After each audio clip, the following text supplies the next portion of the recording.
What's happening? It's WPGC 95.5. Myself, the Scholar, DJ Academics, and our special guest tonight, Lil Skies. What's happening, man?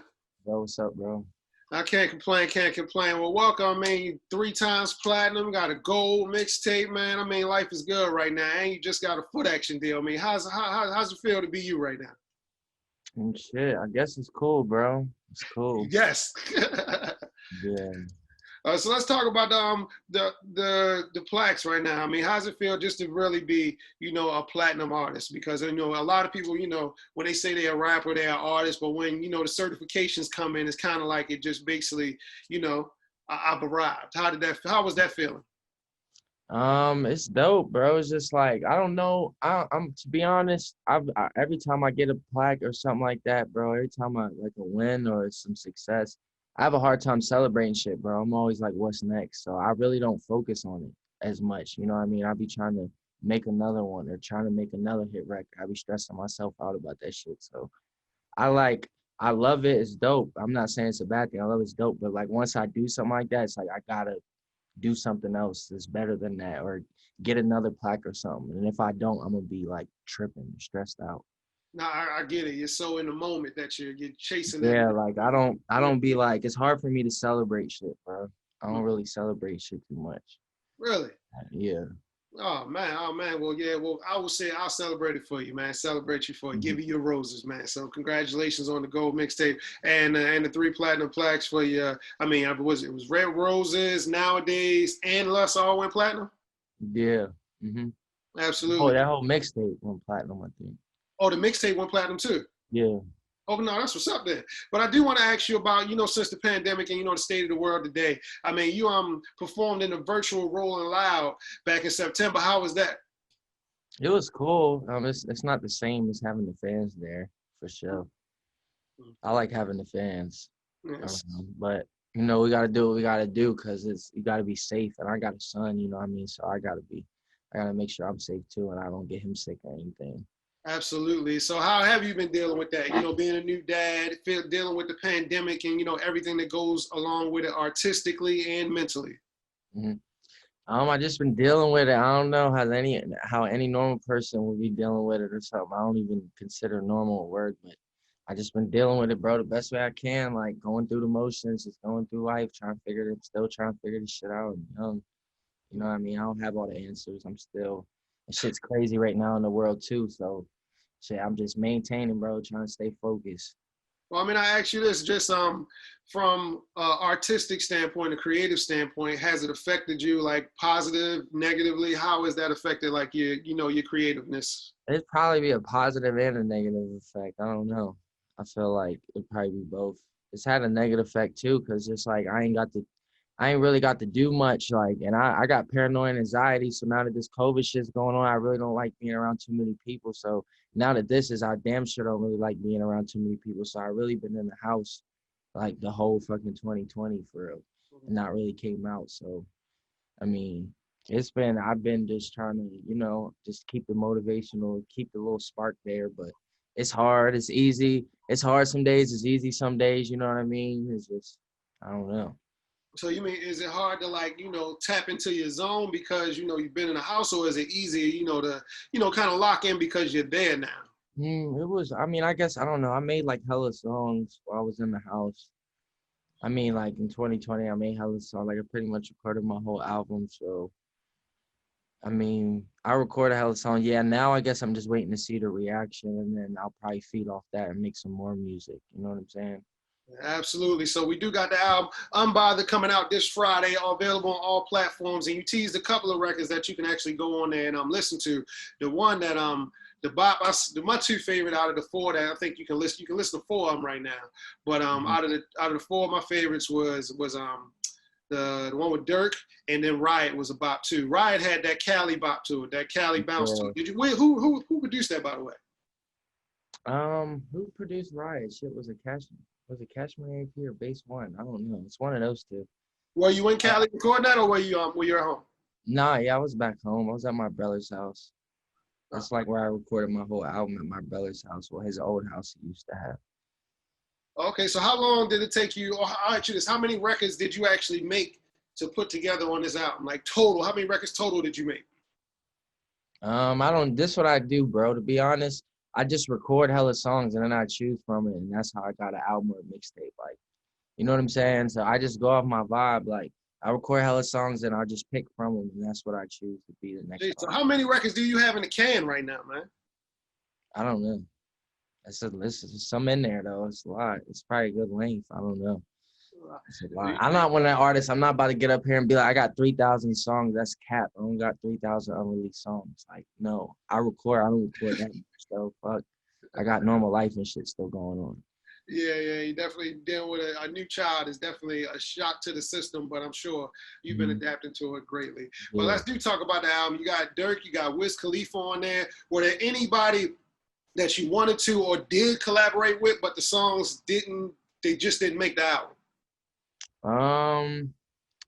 I don't know what I'm gonna do yet, but I might fuck around and do a deluxe. So I don't know yet. If I do the deluxe, then I can get whatever features I want. Like I have songs with other artists and shit, but I'm just ready. I'm just kind of going off the feeling. I want to see how they feel about the album, and then I'm gonna go and then just do more. But as far as that, no, I pretty much got like Dirk, so I wanted to work with. I don't have a lot of rap friends, bro, so I don't like. You know what I'm saying? Like I don't. Everybody I work with is pretty much like family to me, type shit. So it's like we win together. Like when we come together on a song, it's so we both can eat. You feel me? Not just one person gets this more like da. No, it's natural, more genuine type relationships with me. I like to build something and let it be like mean something. Absolutely. So the features the collaborations with Dirk and Wiz, were y'all actually in the studio together? Nah. Dirk recorded his verse, I think, right before he got locked up last time. Yeah, he sent it to me like a couple of days before he got locked up. And then Wiz, I went to LA because the label wanted me to come out there and record some songs. So I went to LA and recorded a couple songs out there. And then one of them was that Excite Me track. And I felt like it fit Wiz, like the Cushion Orange Juice type vibe. That's what I felt like it was. So I wanted to get Wiz on there. Just like match the vibe, give it a whole different feel. Like people probably think it's a whole different type of song. It's not what people's probably expecting. Oh man, well, I can't wait to hear that, man. But I tell you what, what should people be expecting? Like the whole type of vibe, just from the records that you can hear on Apple Music and what's out there right now. What can we expect? Like the vibe and just talk about the album for me. Yeah, the vibe. I mean, this album, I try to catch all types of vibes. Like I wanted to do some more upbeat shit, like performing, some more performance shit, some shit I can get up there and perform. I try to really catch every type of vibe, bro. Like each album, I try to switch it up. I don't want my last album to sound like my album before that or my mixtape or song. Like each song I try to make it different. I don't want it to sound like the last song I did or I just try. So my biggest thing is Unbothered is just literally, it's just filled with a whole bunch of different vibes. Like turn up vibe, sad vibe, good vibe, bad vibe, talking your shit vibe. You know what I mean? Just a little mix of everything. It's just unbothered. Like, yo, fuck what anybody says. This is my shit. It's what I'm putting out. It's what I'm doing. And I also heard through the grapevine that you plan on doing like a live stream to premiere the album right before midnight tomorrow. Yeah, yeah, I think that, yeah. They're gonna be on. You're gonna have a different link to it. It's gonna be like IG Live. How you planning? What's gonna be the platform for that? I think so, bro. I don't know how it is. I think it's on my YouTube or something, and all the fans tune in. I think Live on YouTube. Yeah. All right. So what else can we be expecting? I mean, you said you got a couple of other collaborations in the tuck. Like what other collabs you got that may be popping up on the deluxe? I don't want to say too much, but I don't know really, bro. Like right now I got a couple songs of open verses I want to get an artist on. Like I'm trying to work with a girl artist soon, but I'm just waiting for that to happen. Like, you know what I mean? I'm trying to figure out who I want to get on the song and shit, and if they're doing. I reached out to a couple people, but they, I'm still waiting on answers and shit. But as far as like I've been working with a lot of dudes that I just like or something. I like I've been my little bro. I ain't gonna say his name. People know him because he's been around with my little bro. One of my little bros. I think he's hard. He's out of Philly, but he ain't signed or nothing like that. He's just a nigga I fuck with. Like, and he be doing his own music thing independent, but I just fuck with his sound and his wave. See, I'm the type, I don't want no clout, bro. I don't care about this shit. I don't care about being famous. I don't care about none of this shit. Like I like the songs that I like. I like making music I like. you know. So if the people like it, they like it. If they don't, they don't. And just keep making songs. Well, I ask you this then. Outside of Lil Skies, what's the last 5 mixtapes / albums that you listened to? That I listen to? Like if this was CD player days and you had the 5 disc changer in your car, what would be those 5 discs in your car right now? Shit, it would be Lil Wayne, the Carter 2, and the Carter 3. Wiz Khalifa, Taylor Alderdice. Wiz Khalifa, Cushion Orange Juice. How many is that? That's 5. Yeah, because you went heavy on the Wayne. I like Wayne. Who else would I have? I probably have. Just got a presidential pardon, by the way, so shout out to him as well. Yeah, shout out to him. Hey, nigga gotta do what you gotta do. Nobody trying to be in that fucking jail cell. Fuck that. But then, right, him and Kodak got a presidential pardon. How you feel about that? And everything that's I'm going on. excited, nigga. I love Kodak. I've been saying free Kodak, nigga. Yeah, Kodak's on the way home. Wayne's gonna stay free, and we got our first, woman of color in the office as a vice president, and she's a DC. She's a HBCU, she went to Howard, which is in DC. She's not a DC native. Well, technically she is now, though. But how do you feel about the whole inauguration? Everything's going on today.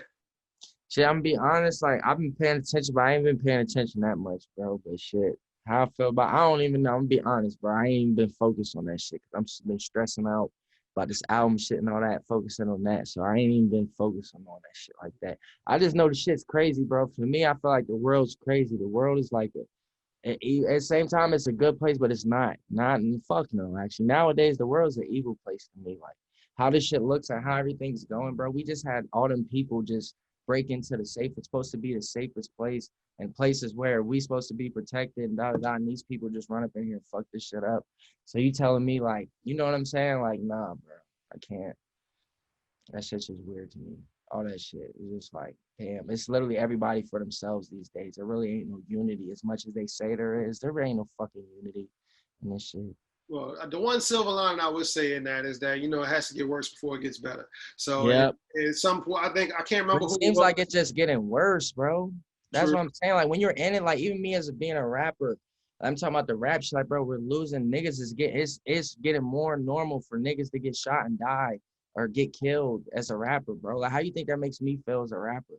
Like, no bullshit. This shit be type shit. Like, just like, damn, bro. Like, this shit make you think, like, man, you work hard for everything you got and then just have this shit take away from you like that. For some lame nigga. Like, it's crazy how we be kings, it be young kings, and then it be a peasant that just comes and take this nigga out. And this nigga don't have nothing going in his life, but he just took this man out. And now we're fucked. Now, now we lose a King Vaughn. Now we lose this. Now we lose that. Man, that shit is not cool, bro. How you think we feel? It's a scary job. It's scary being a rapper, bro. Well, I'm being real. Fuck the bullshit. Like, I think it's scary. It's not as fun as it used to be anymore. Fuck no. It's literally like this. When I go out, I'm like this.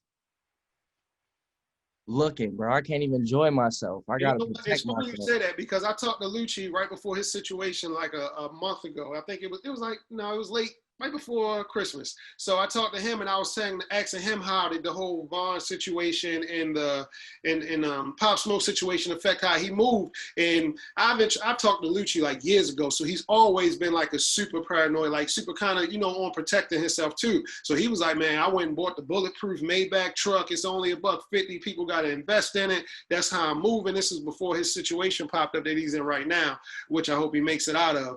But I mean, how has that changed the way you move? Period, though. Being with all bro, you just gotta be safe. Like, you just gotta be safe, I guess. Like me, that's why I don't do the clubs and shit like that. Like, I'll do them and something here and there, but I don't make it like, I don't like to let people know my every single moves, bro. And that's for a reason. Cause like this shit nowadays, you just pretty much gotta protect yourself, bro. Like I feel safer protecting myself than having a security protect myself. That's just how I feel. Cause these niggas don't know me for shit. They just pay to do their job. Is you really gonna put your life on the line for me? Is you gonna die for me for real? Like, come on now. I don't believe in that shit. Lil Skies, my special guest right here, WPGC 95.5, Unbothered, out this Friday. One last thing you want to say to the people of the DMV about Lil Skies and what they can expect at midnight Friday. Yeah, shit. Just expect the album. Expect to play that shit at loud volume, bro. Turn up. Like I want people to just tap in and listen to the lyrics and just vibe out. You know, vibe out with your friends. Play that shit at max volume. Yeah, just enjoy that shit, bro. What's your favorite record on the album? What's the most important record to you on the album? I mean, so far because it's so relevant in my life, the first track of the album, Fade Away. Okay, okay. What Yeah. record took the longest to record? Let me think. Um, I don't even know, bro. I really don't even know that answer.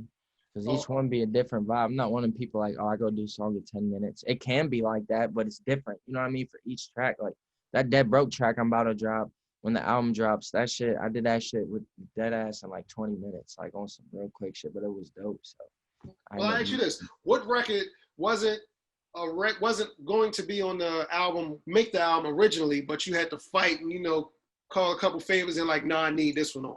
Well, nah, I changed the first track. So that's why I say the first track of my album, because the first track of my album, I've been had it set since like last summer type shit. I was like, yo, I'm gonna use this track. But the first track, what I was talking about, it was like things that was going on then, but it's not. Some of the things ain't relevant now. And I'm talking about, free a couple of my niggas out of jail and shit, but they're out now and shit. So I'm not about to go in there and be like, free them on the first shit. And then I'm talking about my manager running for mayor and shit. And he did that last year. Like it's 2021. I got it. Yeah, You know what Stokey, I'm saying? Baltimore So native. That's my guy too. so I had to switch. I just literally did this shit like a couple of days ago, and then like 2 days ago, I just added some extra shit to the first track of the song. So it's been cool. I mean, it's hard, but they'll give you a time frame to be like, all right, look, if you want to do that, you got by this time to do it. So you like rushing, all right, shit. All right, let me go do this real quick. So, but I got it done, so I ain't tripping. All It's right. just part of it, bro. If artists care like me, if you care about your shit, you know what I'm saying? You're very like you want it to be obviously as best as you can make it. So being signed to a major now, how much creative freedom did you have with the project? Like, I want this on, this is going this way, this is going that way. Because sometimes, you get kind of. Yeah, and like now when I was first signed with APG, I mean I first signed with APG, it was like when I was with them, it was like I pretty much that's how it works with labels, bro. Like they'll sign you shit, but you still gotta prove yourself. I don't care what nobody say, you still gotta prove you're a priority to them. And that's what I was learning. So when I got signed, I ain't go spending all my money and shit. And then it took a little time for my money to come. So I was still broke. That's what people know. I was broke as fuck, bro. Like broke as shit.